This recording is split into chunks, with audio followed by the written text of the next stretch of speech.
Memahami 3M, yaitu ahli K3 itu harus bisa mengidentifikasi bahaya listrik, harus bisa mengedukasi kepada pekerjanya, dan menginformasi kepada pihak yang berwenang atau yang lebih paham. Karena di atas 30 mA dan 50 volt itu tubuh kita akan merespon sengatan listrik. Misalnya katakanlah dia bekerja di atas tangga, terkejut listrik, jatuhlah dia, akhirnya kan sayang bekerja kita. Inilah salah satu juga bagian dari tanggung jawab moral ya. Jadi kalau pekerja itu kecelakaan, tanggung jawab moralnya ada di ahli K3 ya. Oke ya, ini mungkin gambarnya agak kurang senonoh. Bahaya listrik di tegangan menengah ya. Mungkin seperti ini, sering kita lihat kabel-kabel seperti ini di tengah jalan, itu adalah medium voltage. Kenali, jadi jika tersengat listrik dengan ini, bukan 100% meninggal ya orang ya. Ada juga, saya pernah menemui teman saya yang tersengat dengan ini, sampai sekarang alhamdulillah masih hidup. Tapi saya bisa menyatakan 99% orang yang tersengat dengan medium voltage akan meninggal ya. Ini kenali ya, pertama kita kenali dulu. Oke, biasanya tidak terisolasi. Jadi kabel-kabel di luar itu kan tidak terisolasi. Apa peralatan kerja? Misalnya Anda adalah pengawas atau ahli K3 umum di proyek pembangunan jalan. Yang mungkin terkena dengan jaringan tegangan menengah ini tentunya adalah alat atau peralatan kerja yang tinggi. Misalnya beko. Itu pasti begitu dia naik pengambil tanahnya kan tinggi gini. Kemudian scaffolding, kren, lift, dump truck, bak itu kan tinggi, atau aluminium pine roller yang biasanya orang naik untuk ngecat itu. Jadi misalnya kan katakanlah proyek di tengah jalan itu kan ada kabel PLN di atas itu ada potensi. Jadi maksudnya ketika ada peralatan Anda yang agak tinggi, yang mungkin punya potensi menyentuh kabel itu, edukasikan kepada mereka untuk hati-hati ya. Oke, sekarang kita membahas potensi jarak aman pekerjaan di bawah jaringan listrik. Katakanlah Anda bekerja di jaringan listrik, itu jarak amannya tentunya ada ya. Kalau berdasarkan IDC, IC ya, dasarnya dari IC, kalau tegangan di bawah 11 kV, katakanlah di jaringan yang KRL ya, KRL itu kan tegangan kerjanya sekitar 4.200, ada yang 1.550, ada yang 3.600 tergantung ya. Itu berarti jarak aman, katakanlah benda tinggi, tangga, beko, scaffolding dan lain-lain itu 0,2 meter. Misalnya di atas 11 kV sampai 33 kV, seperti kabel ini ya, jaringan yang ini yang sering kita kenal itu jarak amannya tentunya 0,43 meter, atau amannya lah di bawah 50 cm lah. Kalau saya menyarankan, kalau titik tertinggi dari peralatan Anda melewati 50 cm itu harus sangat ekstra hati-hati ya. Kemudian kalau di atas 11 kV sampai 132, mungkin di transmisi kita tidak dikenal ya. Hanya di Jakarta setahu saya ada transmisi 70 kV. Kalau di daerah lain nggak ada ya. Itu 1,45. Kemudian kalau di atas sampai 275 kV itu jarak amannya 2,3 meter. Ini harus dipahami ya. Clearance ini penting ya. Jadi karena kenapa? Udara itu adalah isolator. Walaupun udara itu isolator yang sangat buruk. Jadi kalau katakanlah ada kerapatan muatan ya, katakanlah hujan, itu kan udara itu lebih rapat. Makin rapat yang udara, kenapa rapat? Karena ada air, berkumpul air. Air itu adalah konduktor walaupun jelek ya. Jadi akhirnya resistan udara itu per meter persegi itu akan terus turun ya. Terus turun. Katakanlah kalau suasana cerah resistannya sampai miliaran ohm per meter persegi. Begitu dia katakanlah hujan itu makin turun terus. Kalau dia sangat rapat udaranya, dia jadi konduktor ya. Walaupun konduktor buruk. Makanya jarak aman itu penting ya. Oke, ini contoh ya. Pekerjaan dengan ekskavator di bawah 20 kV kan. Langkah pencegahannya bagaimana? Berada pada posisi aman. Jadi sedapat mungkin tidak tepat di bawah jaringan itu. Kemudian gunakan kayu atau fiberglass loader yang tidak terbuat dari metal ya. Jadi dari kayu lah. Kemudian pakailah APD sesuai peruntukannya. Pekerja di bawah jaringan ini perlu di training khusus ya. Dalam artian diberikan pemahaman yang sangat-sangat bahwa kalian punya batas aman bekerja di bawah itu. Jangan sampai lewat dari 50 cm. Itu harus di training oleh ahli K3. Kemudian tentunya personil ahli K3 juga harus selalu mengawasi pekerjaan itu. Namanya juga manusia, makanya pekerjaan itu harus dilakukan lebih dari satu orang. Kadang-kadang satu orang ini hilang fokus atau tidak fokus, itu bisa diingatkan oleh orang yang lainnya ya. Oke, jarak aman bebas minimum vertikal ini di permen ya, saya ambil. Ini maksudnya adalah ini lebih cocok di tower transmisi. Misalnya katakanlah Anda membangun bangunan di bawah tower transmisi, itu harus diingat. Kalau SUTT di atas 66 sampai 150 kV itu jarak bebas minimum vertikalnya adalah kalau bangunan itu 4,5 meter, 66 ke atas, kalau sampai 150 itu 5 meter, 275 adalah 7 meter, 500 adalah 9 meter. Jadi katakanlah ini tower, ini bangunan yang mau dibangun, jangan sampai misalnya 150 kV itu di atas lebih kurang dari 5 meter dari jarak andongan paling bawah ya. Kalau lapangan umum 12, 13, kemudian kalau SUTT lainnya 3, misalnya ada kita bangun di bawah SUTT dibangun lagi jaringan distribusi ya. Jadi itu 4 meter ya bahayanya.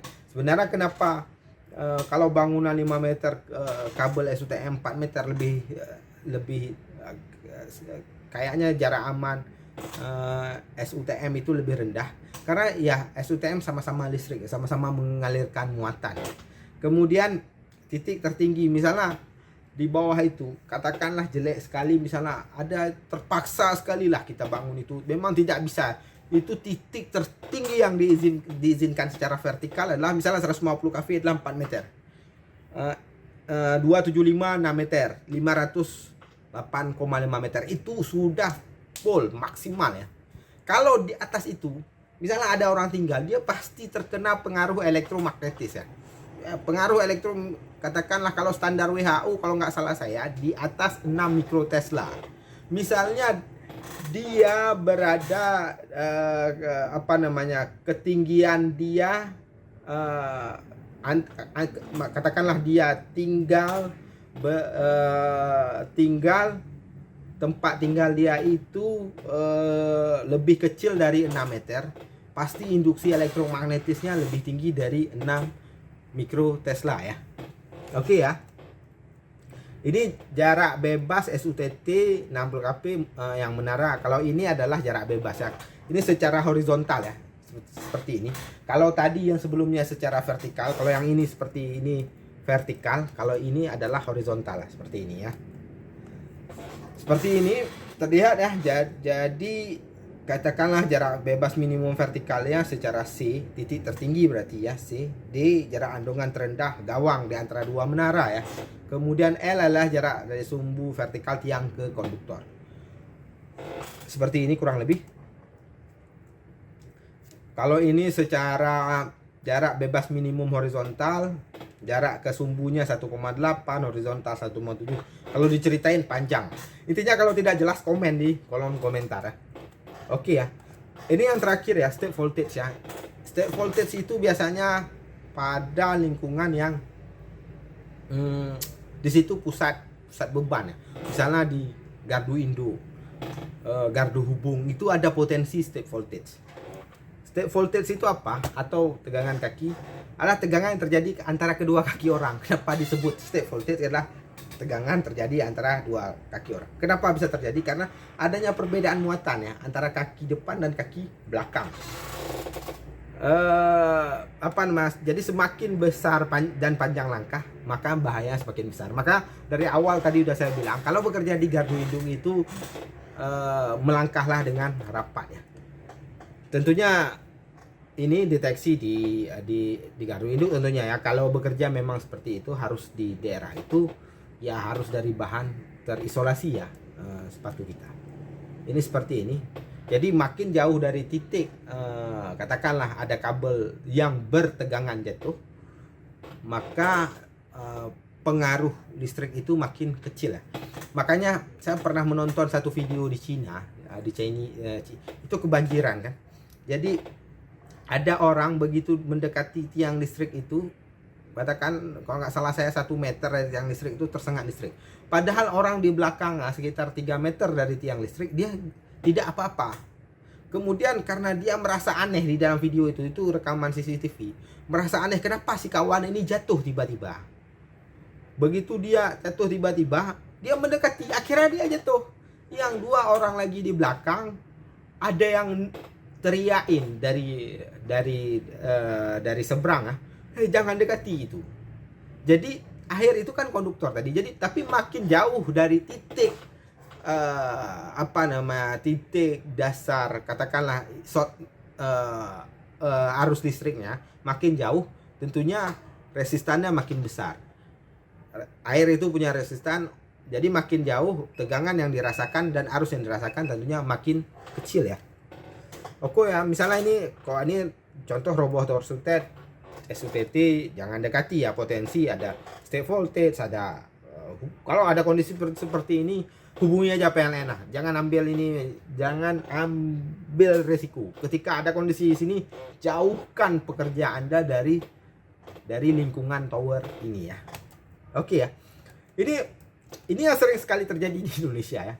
Jadi banyak bangunan itu dibangun mendekati jaringan tegangan menengah, atapnya dekat dengan jaringan tegangan. Akhirnya kan banyak orang yang tiba-tiba kesetrum. Banyaklah kita baca berita pekerja sedang memasang atap tersengat listrik PLN. Ini karena kan mereka pada dasarnya tidak paham dan mungkin tidak hati-hati. Jadi kalau kamu ahli K3, Anda ahli K3 membangun, kalau memang ada pekerjaan yang harus dilakukan seperti ini, solusinya adalah pasang trigger. Apa itu trigger ini? Seperti ini ya. Ini ya. Jadi katakanlah mau masang atap ya, katakanlah jarak di situ 2 meter. 2 meter kan masih di bawah batas minimal yang diizinkan ya. Tapi saat pemasangan katakanlah atap dari bahan metal itu kan panjangnya bisa sampai 3 meter kan. Ada potensi bahaya toh. Jadi bagaimana? Selubungilah jaringan itu dengan trigger ya. Caranya adalah panggil PLN. Minta sama PLN suruh pasang. Ini sebenarnya ada videonya. Jadi dia kesetrum saat sedang memasang atap ya. Ingat ya, maksudnya PLN itu adalah memiliki kewajiban untuk melayani rakyat, karena mereka adalah badan usaha milik negara ya. Ininya bahayanya. Ini juga saya sering mendengar cerita sesama teknisi listrik. Kadang-kadang mereka sedang bekerja. Ini pekerjaan ini dilakukan oleh orang yang berkompetensi ya, teknisi yang berkompetensi. Tiba-tiba mereka tersengat listrik. Padahal punya selidik, ternyata jaringan yang dipasang tidak dibumikan ya. Walaupun belum tersambung listrik ya, ingat ya. Katakanlah dia memasang jaringan TM 10 kilo, 20 kilo, 10 kilo lah. Ujung jaringan itu tidak dibumikan. Padahal sepanjang jaringan itu dia adalah konduktor. Udara itu adalah konduktor. Udara itu ada muatan listriknya ya. Jadi makin rapat udara, muatan listrik itu makin besar. Dan di sebuah penelitian yang saya baca, muatan listrik di udara itu bisa bertegangan dari 0 sampai 30.000 volt per meter persegi. Ingat ya, per meter persegi. Ketika dia sangat kering, sangat cerah, bisa saja dia 0, sekian. Ketika dia sangat rapat, misalnya awan yang ada petirnya, itu bisa sampai 30.000 volt. Jadi listrik itu bukan hanya dari generator, alam juga menghasilkannya. Jadi kalau ada pekerjaan seperti ini, katakanlah memasang konduktor tegangan menengah, bumikan dia. Ingat ya, bumikan dia, ujungnya bumikan. Oke ya, lanjut ya. Ini kenali. Ini juga sering ya, ini di sekitar kita ya, jaringan listrik sekitar kita. Ini saya pernah ambil foto ini di Jakarta. Jadi jaringannya dipasang tapi tidak terisolasi ya. Jadi akhirnya ini kan berbahaya bagi masyarakat sekitar. Katakanlah hujan, kalau hujannya sangat deras, airnya tidak putus kan arusnya bisa mengalir ke tiang. Ini tiangnya tiang besi. Kemarin tuh pernah saya komplain ya kepada, saya telepon 123. Alhamdulillah ini sudah diperbaiki. Tapi ahli K3 harus mengenali ini potensi bahaya ya. Kemungkinan detailnya bisa dibaca. Kemudian ini seperti ini lagi. Ini sering nih, aduh saya nggak habis pikir ini kalau pekerjaan ini seperti ini. Coba Anda bayangkan ya, mereka membangun rumah tapi kabel itu dilewatkan dari pondasi besi ya. Jadi kalau bocor kan tersengat listrik, ini paling sering nih di proyek-proyek di Indonesia. Jadi kalau Anda mendapati kondisi seperti ini, potensi bahayanya adalah sentuh langsung. Penanganannya panggil teknisi. Jangan ketika Anda sudah mengidentifikasi, mengedukasi kepada pekerja, kemudian panggil teknisi untuk suruh perbaiki. Ini bahaya, kondisi-kondisi seperti ini bahaya ya. Ini juga seperti ini. Ini punya potensi bahaya, sentuh langsung, sentuh tidak langsung. Step voltage segala macam. Step voltage juga termasuk dengan kondisi seperti ini. Kalau kondisi seperti ini, segera panggil teknisi.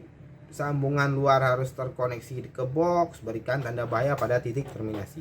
Ini juga lebih, ini ada kondisi, ini pernah saya temukan seperti ini ya. Jadi kabel di tanah itu dipasang tidak bagus disambung.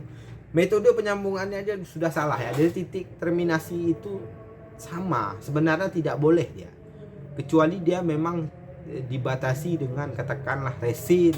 Kalau hanya diisolasi ini, mana boleh seperti ini. Ini potensi bahaya, sentuh langsung, step voltage dan sebagainya. Kalau dapat seperti ini, panggil teknisi. Edukasi kepada pekerja, kenali bahaya ini, edukasi pekerja, panggil teknisi. Oke ya. Ini juga banyak nih. Coba Anda lihat nih. Ini potensi bahaya semua. Ini potensi bahaya semua.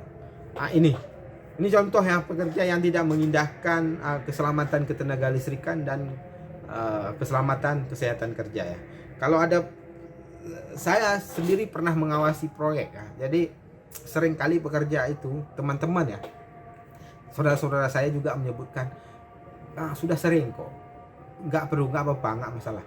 Memang iya, kalau tidak tersengat listrik memang iya, tapi ketika tersengat listrik, waduh, sayang mereka itu, karena listrik itu hanya butuh sekali kesempatan ya. Tidak butuh berkali-kali kesempatannya hanya sekali, dan itu kesempatan itu bisa merenggut nyawa kita ya. Nah seperti ini juga bahaya lagi nih, yang kabel kejepit, pintu lah yang pecah lah, bahayanya umur penggunaan tidak benar. Dan kalau ada kondisi seperti ini, segera ganti, panggil isolasi dan apapun sebagainya. Mungkin bisa dibaca seperti ini potensinya. Ini di rumah tangga nih, sering kali orang nyambung kabelnya, entah kabel wire untuk wire untuk loudspeaker dipakai ke listrik, padahal itu nggak sesuai loh. PUIL nggak mengizinkan seperti itu. PUIL 2011 tidak mengizinkan instalasi magun atau instalasi tetap dipasang kabel portable. Itu tidak diizinkan oleh PUIL 2011. Ini ganti, kemudian jangan gunakan kabel ini dan lain-lain. Ini juga salah satu yang terakhir ya, bahaya suara ya. Jadi kalau di instalasi yang kapasitasnya besar juga ada potensi bahaya dari pendengarannya. Jadi circuit breaker yang besar itu menghasilkan suara yang cukup besar ya. Mungkin itu aja saya pikir ya, penjelasan dari saya terkait bahaya listrik di kehidupan sehari-hari. Terutama video ini saya rasa cukup bermanfaat untuk ahli K3. Jadi mereka, teman-teman ahli K3 bisa 3M lah ya. Intinya memahami 3M, yaitu ahli K3 itu harus bisa mengidentifikasi bahaya listrik, harus bisa mengedukasi kepada pekerjanya, dan menginformasi kepada pihak yang berwenang atau yang lebih paham dari dia. Jadi ahli K3 itu tidak hanya terbatas pada sarjana teknik elektro atau STM listrik atau STM elektronika, tapi siapapun bisa ahli K3.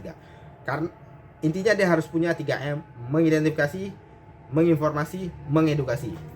Terima kasih, itu aja dari saya untuk webinar kali ini. Jika berkenan di like ya. Kalau nggak berkenan, kalau tidak suka dengan belepotan saya berbicara, boleh dislike. Tapi jangan lupa subscribe. Kalau mau di-share, silahkan monggo. Saya Arkarnis di sini. Assalamualaikum warahmatullahi wabarakatuh.